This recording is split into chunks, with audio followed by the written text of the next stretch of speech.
और आज तो एक और अद्भुत आदमी कथा की शुरुआत में कहाँ गया वो? इधर आइए, आप इधर आइए, देखो तुम हेलीकॉप्टर कटिंग कटवाएं। आइए आइए आइए आइए आइए, ये विशेष श्रोता है। चश्मा कहाँ गया तुम? उठाइए, इनका चश्मा लाओ। अरे तुम मत जाओ, तुम यहीं, इनका चश्मा उठाओ भाई साहब का, अंकल जी का चश्मा लाओ। वाह वाह, इधर आइए बेटा।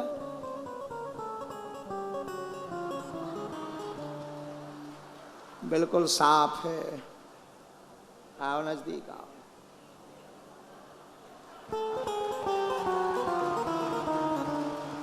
बताइए क्या अद्भुत कटिंग लेकर आए।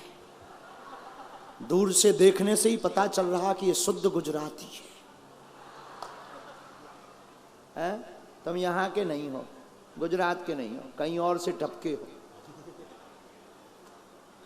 ये गुड़िया राय कौन है?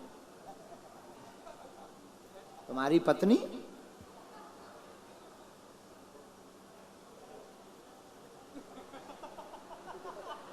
ज्यादा मोटे आदमी से बात नहीं करनी चाहिए। शरीर अपने लेवल का ना हो तो ज्यादा बात करना ठीक नहीं, वरना अस्पताल में जाने की नौबत आ सकती। अपन ने शुरुआत में ही देख लिया था कि अपने से ज्यादा पावरफुल तो नहीं है, पर टक्करी का है, इसलिए क्यों लड़े? कमजोर होता तो लड़ते। ये तो विनोद है, लेकिन अद्भुत है। बताओ, ये चारों तरफ से साफ किए हुए हैं, एकदम हवाई पैड, हेली पैड बनाए हुए हैं। बस घोड़ों जैसे बाल ऊपर छोटे छोटे खड़े हैं। अद्भुत। आप भी अद्भुत। बैठो, आसन लो। आज तो एक ये अद्भुत श्रोता भी कथा में आया है। आप सब तो आई हैं, ये तो विनोद की बात थी, हम तो आए हैं तो विनोद की बात करने कोई हुई आए। हमसे एक व्यक्ति कोई पूछ रहा था, गुरुजी आप कई बार ना बहुत विनोद करते हैं। हमने कहा जब कोई बच्चा दवा नहीं खाता है तो माँ दवा खिलाने के लिए शहद का प्रयोग करती है। शहद का दवा से कुछ लेना देना नहीं, पर बच्चा मीठे के चक्कर में खा जाए इसलिए माँ शहद का प्रयोग करती है। वैसे ही गुरु का काम है आप लोगों को कथा समझ में कैसे आवे, इसलिए कथा को समझाने के लिए विनोद रूपी शहद का प्रयोग किया जाता है। लेकिन इसका मतलब ये नहीं है कि केवल शहद ही शहद खवाओ, दवा बिल्कुल ही ना दो। अच्छा, शहद ही शहद खवाएं, दवा बिल्कुल ना दें तो फिर किसी काम का नहीं, पेट और खराब हो जाएगा। और केवल दवा दें, शहद ना दें तो खाने वाला ऊब जाएगा। इसलिए दोनों मिला करके देना चाहिए। इसलिए हमारी आदत है कि हम कथा भी परोसते हैं, लेकिन बीच बीच में विनोद भी परोस करके तुम्हारे अंदर बैठवाने का प्रयत्न करते हैं। तो तीनों पंडालों में आहा, जो जहां विराजमान है, हनुमान जी की कृपा से आज अंतिम दिवस की कथा श्रवण करने के लिए पधारे हैं। आप सबको कलिकुल शेखर पावन अवतार गोस्वामी श्री तुलसीदास जी महाराज की एक चौपाई के साथ। सिया राम मैं सब जग जानी, भैया करहु प्रणाम जोरी जुग पानी।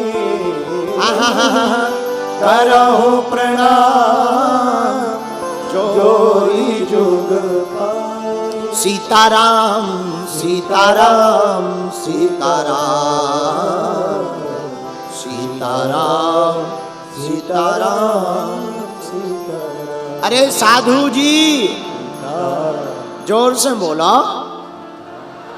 तमे केम छो? मजामा? देखो आखिरकार 5 दिन निकल ही गए और आज 5वां दिन आ गया। कथा का विराम दिन आ गया। आज की कथा सुनाकर हम भी विदा ले लेंगे और फिर से हनुमान जी ने चाहा तो इस कच्छ की धरती पर पुनः राम कथा सुनाने के लिए आएंगे,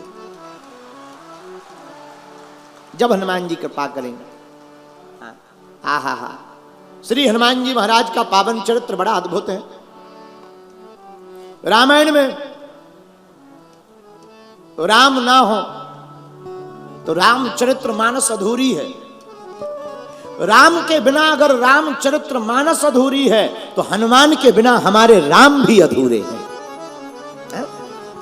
हनुमान जी ना जाए तो राम जी भी अधूरे हैं। और मेरे प्रियजनों, मेरे गुजरात कच्छ में रहने वाले पागलों, आज की कथा का सूत्र हम तुमको यही देना चाहते। याद रखना, दर्पण का मुख और संसार का सुख, दर्पण का मुख और संसार का सुख दिखता है, होता नहीं। दर्पण का मुख, संसार का सुख दिखाई पड़ता, होता नहीं है। इसलिए मेरे प्रियजनों, सच्चा सुख तो केवल भगवान की भक्ति में ही प्राप्त होता है। जो सुख पाऊं राम भजन में, सो सुख ना है अमीरी में, मन लागो मेरो यार फकीरी में, कबीर बाबा कहते हैं। इसलिए हमने इस सुंदर कांड महिमा के अंतर्गत एक चौपाई को केंद्र में रख करके कथा सुनाई है। चौपाई सबको कंठस्थ हो ही गई होगी। चौपाई बड़ी अद्भुत है। क्या है? हनुमान सम नहीं बड़े भागी,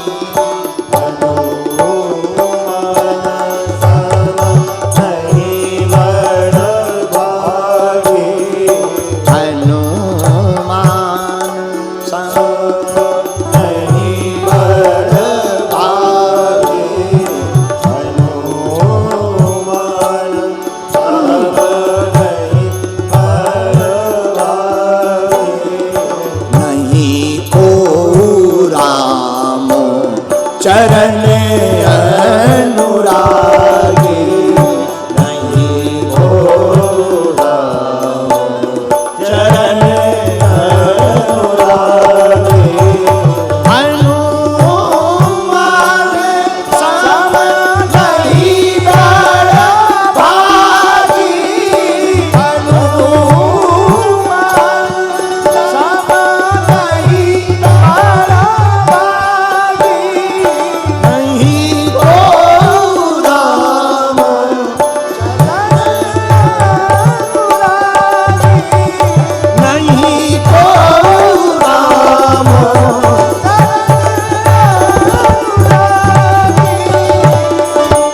हनुमान जी के समान कौन बड़भागी दुनिया में होगा?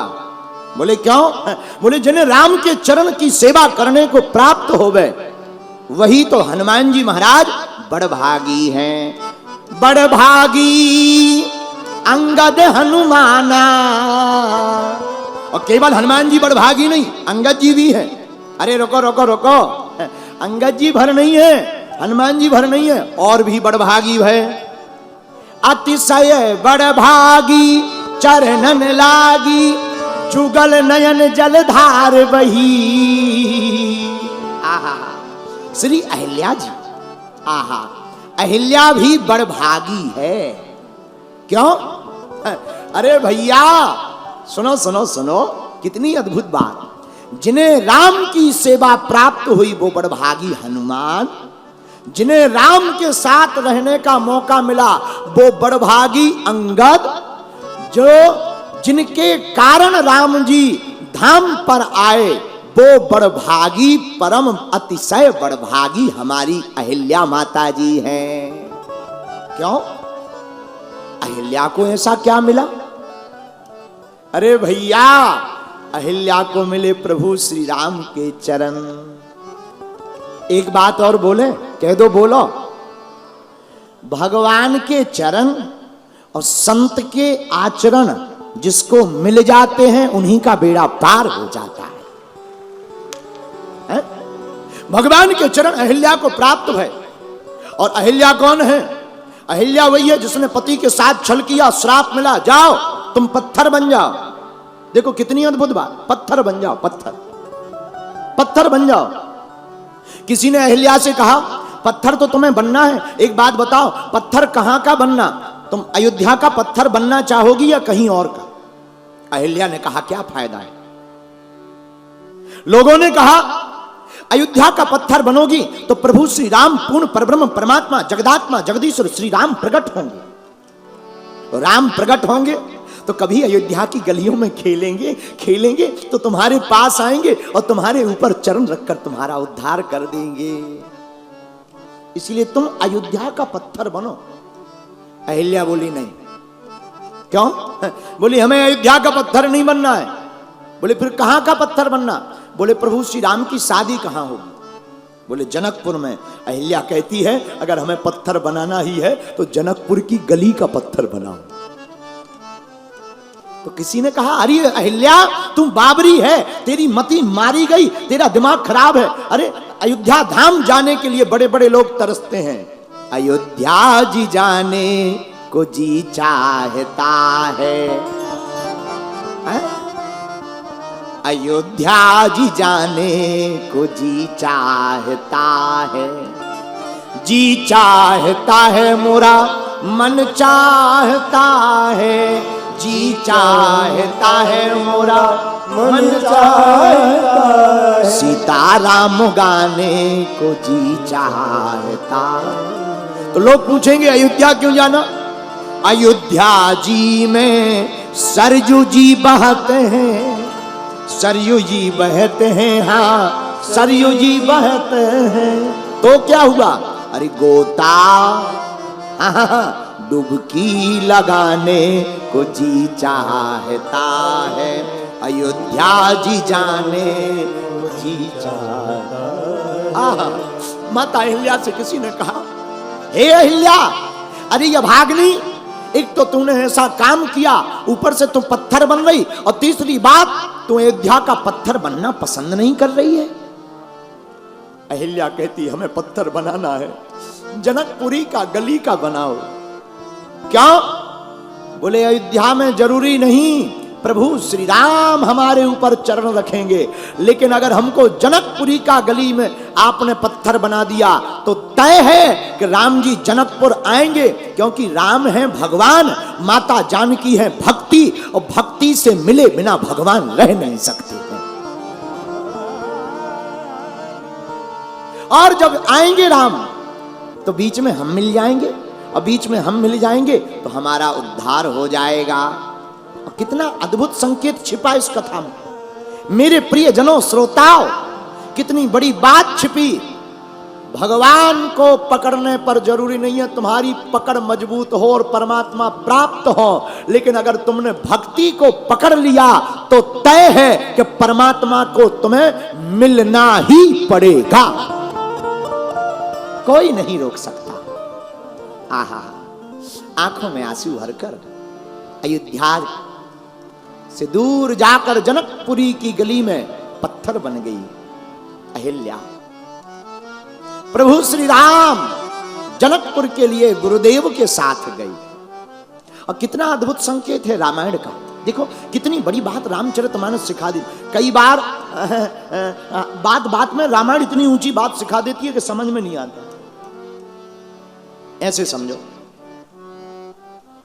सोने की मूर्ति हो तो सोने की मूर्ति के हाथ पैर भी तो सोने के ही होंगे, चांदी की मूर्ति हो तो चांदी की मूर्ति के हाथ पैर ये भी तो चांदी के ही होंगे।